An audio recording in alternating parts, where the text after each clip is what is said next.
Hello friends, YouTube channel साहित्य अध्ययन पर आपका स्वागत है। और आज अभी हम पढ़ने वाले हैं पार्ट टू, पार्ट सेकंड। किसका पार्ट सेकंड? शुचि पर्यावरणम पार्ट का, जो कि हमने पिछला वीडियो देखा एनसीईआरटी एमपी बोर्ड की जो शेमुशी पुस्तक है। एनसीईआरटी और एमपी बोर्ड दोनों में यूज़ हो रही है। इस साल एमपी बोर्ड में भी जो आ गई है 2021 से। तो उसका पहला पार्ट जो है शुचि पर्यावरणम संस्कृत का, उसका हमने पूरे पार्ट को एक्सप्लेन किया पिछले वीडियो में। 22 मिनट का वीडियो है, 23 मिनट का, उसको आप ज़रूर देखिए। चलिए अब हम इसकी एक्सरसाइज, प्रश्न उत्तर आदि को देखते हैं। तो पहला प्रश्न है, एक पदेन उत्तरम लिखत, एक शब्द में उत्तर देने हैं। तो अत्र जीवितम कीदृशम जातम, यानी कि इसका उत्तर है कि अब जीना कैसा हो गया है। तो इसका उत्तर होगा दुर्वहम, यानी दुष्करम, दुष्कर हो गया है, मुश्किल हो गया है, कठिन हो गया है। दूसरा प्रश्न है, अनिशम महानगर मध्य किम प्रचलति, अहनिशम यानी दिन रात, महानगर मध्य यानी महानगरों में, शहरों में, किम प्रचलति क्या चलते हैं। तो उत्तर है कालायास चक्रम, यानी लोहे के अयस चक्रम, यानी लोहे के बड़े बड़े पहिए चक्के। काल यानी मृत्यु रूपी। कुत्सित वस्तु मिश्रितम किमस्ति, कुत्सित वस्तुओं से मिश्रित यानी विषैली वस्तुओं से मिश्रित, बुरी वस्तुओं से मिश्रित, किमस्ति क्या हो गया है। उत्तर है भक्ष्यम, यानी खाने की वस्तुएं। खाने की वस्तुएं अब दुर्गंध, बुरी चीज़ों से युक्त या फिर विषैली चीज़ों से युक्त हो गई हैं। हर जगह विष ही विष है। ठीक है, कोई भी खाने की चीज़ अब सही नहीं रही है। आगे अगला प्रश्न है, अहम कस्मय जीवनम कामये, अहम यानी मैं, कस्मय यानी किस प्रकार के, जीवनम यानी जीवन के लिए, कामय यानी कामना करता हूँ, मैं किसके लिए जीवन की कामना करता हूँ। अहम यानी मैं, कस्मय यानी किसके लिए, चतुर्थी विभक्ति है यहाँ पे। कवि कह रहा है कि मैं किसके लिए जीवन की कामना करता हूँ, तो कवि किसके लिए करता है, मानवाय, मनुष्य के लिए, चतुर्थी विभक्ति है। ठीक है, मानवाय यानी मनुष्य के लिए। यहाँ पर चतुर्थी विभक्ति अकारांत शब्दों में आय लग जाता है, तो मानवाय। पांचवा प्रश्न है, केशाम माला रमणीय, किसकी माला रमणीय है, किसकी पंक्ति रमणीय है, सुंदर है, मन को भाने वाली है। तो इसका उत्तर है ललित लतानाम, ललित यानी सुंदर, लतानाम यानी बेलों की। ठीक है, अगले प्रश्न पर बढ़ते हैं। प्रश्न क्रमांक 2, अधोलिखितानाम प्रश्नानाम उत्तराणि संस्कृत भाषाया लिखत, नीचे दिए गए प्रश्नों के उत्तर संस्कृत भाषा में लिखिए।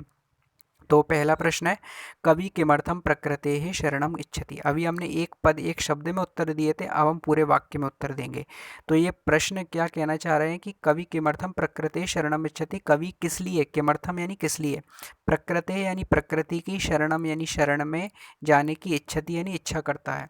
कवि किस लिए प्रकृति में जाने की इच्छा करता है। तो उत्तर है धरातले दुर्वहम जीवितम जातम, धरती पर दुर्वहम यानी दुष्कर हो गया है, मुश्किल हो गया है, जीवितम यानी जीवित रहना, जातम यानी हो गया है, अतः यानी इसलिए, कवि यानी कवि, परिशुद्ध पर्यावरणाय शुद्ध पर्यावरण के लिए, यानी अच्छे जीवन जीने के लिए, प्रकृति यानी प्रकृति की, शरणम इच्छति शरण की इच्छा करता है।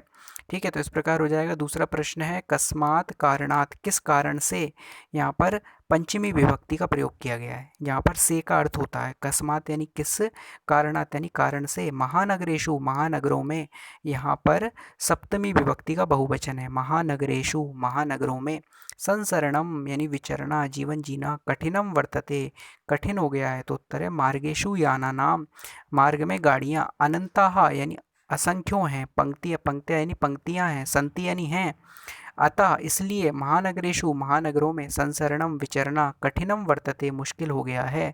तीसरा प्रश्न है, अस्माकं पर्यावरणे किम किम दूषितम अस्ति, अस्माकं यानी हमारे, पर्यावरणे यानी पर्यावरण में, यहाँ पर सप्तमी विभक्ति है, किम किम यानी क्या क्या, दूषितम यानी दूषित, अस्ति यानी है, हमारे पर्यावरण में क्या क्या दूषित है।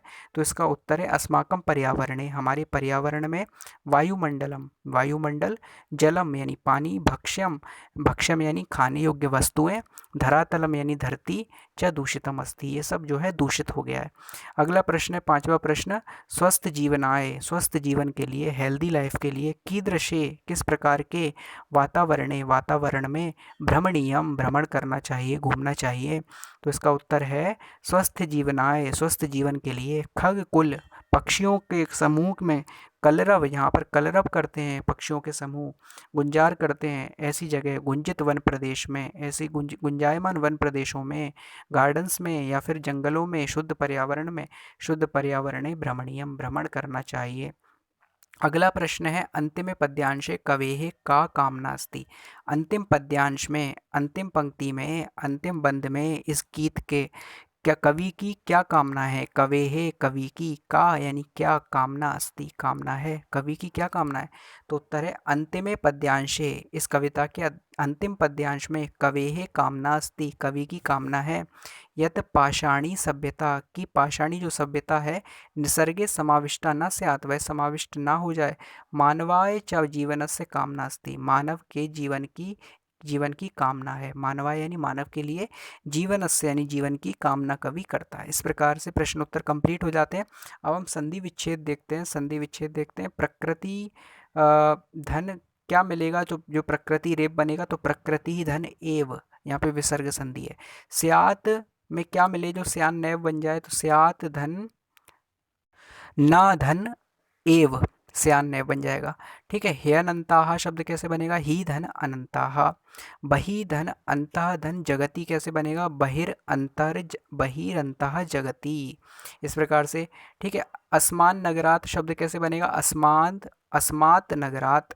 ठीक है। ता यहाँ पे ना से मिलेगा तो ता भी ना में बदल जाएगा। समचरणम मिलके बनेगा संचरणम, इया में बदल जाएगा माँ चा के मेल से। धूमम मुंचती कैसे बनेगा, धूमम मुंचती। ठीक है।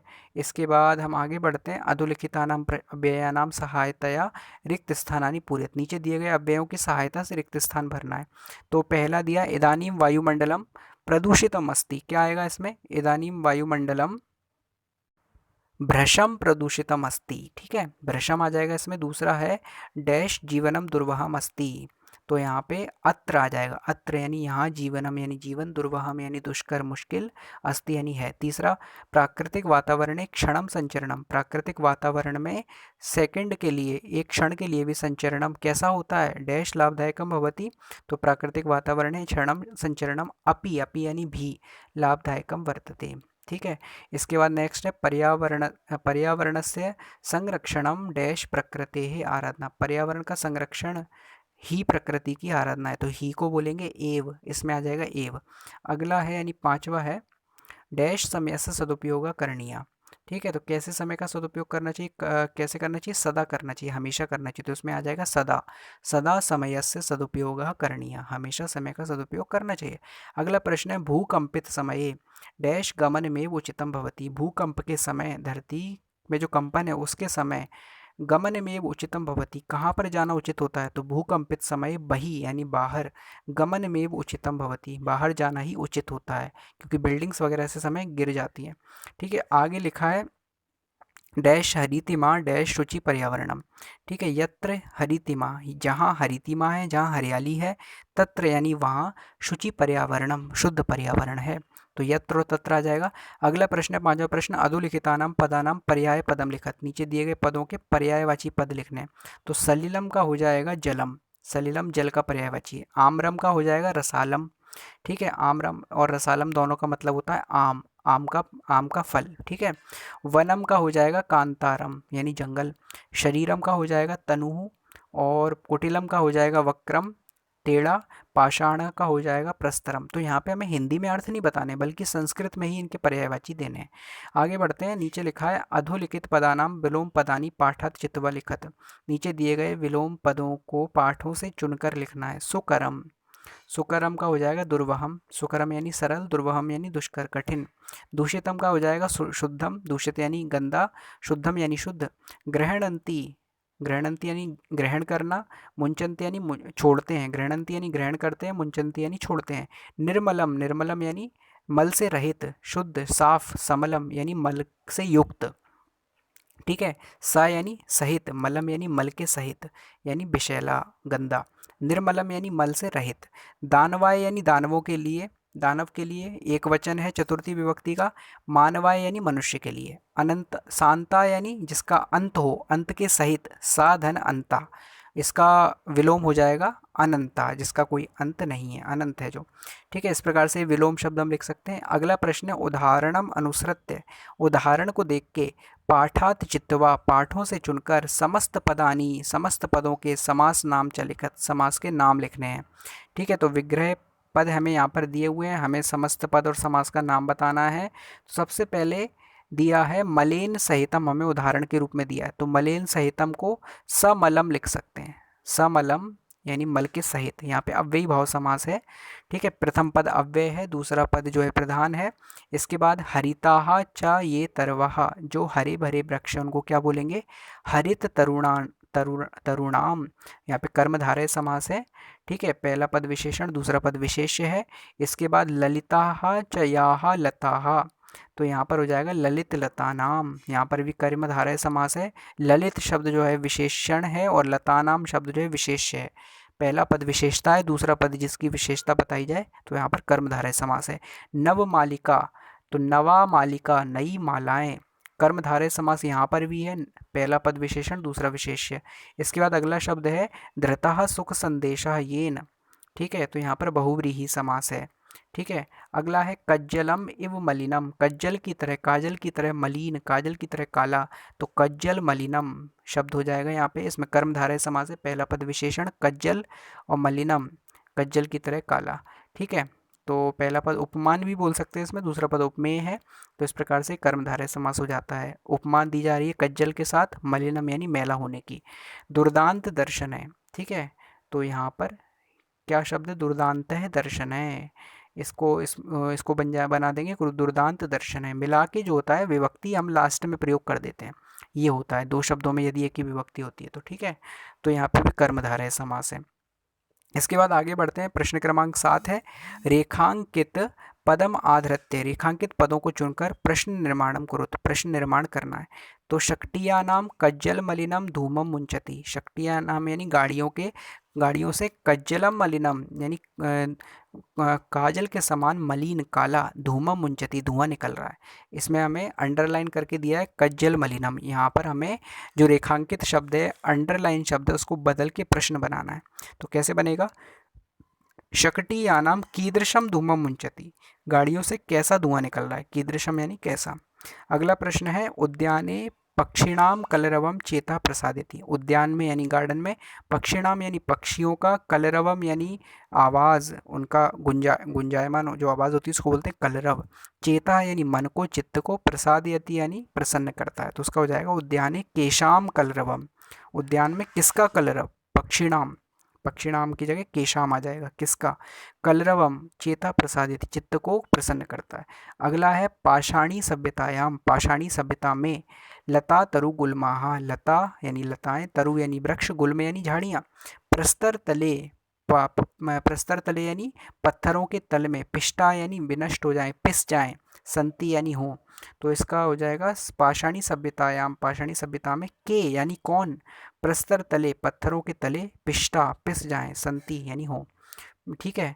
तो के आ जाएगा इसमें, अंडरलाइन शब्द को बदलना है, हमें ये ध्यान रखना है। अगला है घ वाला महानगरेशु, महानगरों में, वाहनानाम यानी वाहनों का, अनंताह अनंत अनगिनत, पंक्तियाँ धावंती पंक्तियाँ दौड़ती हैं, तो महानगरों में वाहनों की अनगिनत पंक्तियाँ दौड़ती हैं। तो महानगरेशु किन में, महानगरों में, यहाँ पर सप्तमी विभक्ति का बहुवचन है, तो यहाँ पर महानगरों में यानी महानगरों में, तो यहाँ पर अधिकरण कारक जब प्रश्न बनेगा तो कहाँ कहाँ वाहनों की अनंत पंक्तियाँ दौड़ती हैं, महानगरेशु शब्द हटा के हम कहाँ लगाएंगे, अंडरलाइन शब्द है महानगरेशु, तो कहाँ को बोलते हैं संस्कृत में कुत्र, कुत्र वाहना नाम अनंता पंक्तियाँ धावंती, कहाँ पर वाहनों की अनगिनत पंक्तियाँ दौड़ती हैं, तो महानगरेशु हटा के कुत्र आ जाएगा। अगला है प्रकृत्याः, प्रकृति का, सन्निधौ सन्निधि में, वास्तविकम सुखम विद्यते, वास्तविक यानी रियल, सुख यानी हैप्पीनेस, विद्यते यानी है, प्रकृति की सन्निधि में यानी प्रकृति के नीचे, प्रकृति की छत्र छाया में ही वास्तविक हैप्पीनेस है, मतलब नेचर में ही वास्तविक खुशी है, तो इसका हो जाएगा प्रकृत्याः शब्द अंडरलाइन है उसको हटा के कस्याः किसकी, सन्निधौ सन्निधि में, वास्तविकम सुखम रियल हैप्पीनेस, वास्तविक आनंद, विद्यते होता है। इस प्रकार से पाठ यहाँ पर कंप्लीट हो जाता है, सारे प्रश्न उत्तर यहाँ पर पूरे हो जाते हैं इस पाठ के, ठीक है। तो ये पाठ यहाँ पर यहीं पर कंप्लीट हो जाता है, आपको नेक्स्ट वीडियोस आने वाले समय में मिलते रहेंगे, उनको भी आप देखते रहिएगा। तो ये पाठ तो यहाँ पर पूरा हो जाता है। इसके बाद जो है योग्यता विस्तार दिया है, बहुत इंपॉर्टेंट है योग्यता विस्तार, आप लोग इसको पढ़ लीजिएगा स्वयं ही, क्योंकि इसको भी यदि हम वीडियो में शामिल करेंगे तो वीडियो बहुत लंबा हो जाएगा। यहाँ पर योग्यता विस्तार के अंदर हमें समास समझाए गए हैं जो कि हमारे लिए बहुत इंपॉर्टेंट होते हैं, तो आपके यहाँ योग्यता विस्तार में सारे के सारे समास एक बार में ही समझा दिए गए हैं, तो ये बहुत अच्छी बात है। अव्ययी भाव समास, तत्पुरुष समास, कर्मधारय द्विगु बहुव्रीहि द्वंद्व। इस प्रकार से समास समझा दिए गए हैं। बहुत अच्छी बात है, इस पाठ के माध्यम से आपको ये भी नॉलेज दे दी गई है, तो अलग से व्याकरण पढ़ने की आवश्यकता नहीं है। इस प्रकार से आप ये पूरा रीड कर लीजिएगा और आपको व्याकरण के वीडियो भी समय रहते जल्दी ही मिल जाएंगे, तो उनसे भी आप समझ सकते हैं। चैनल को सब्सक्राइब रखिए, जुड़े रहिए। बहुत बहुत धन्यवाद। Thank you so much.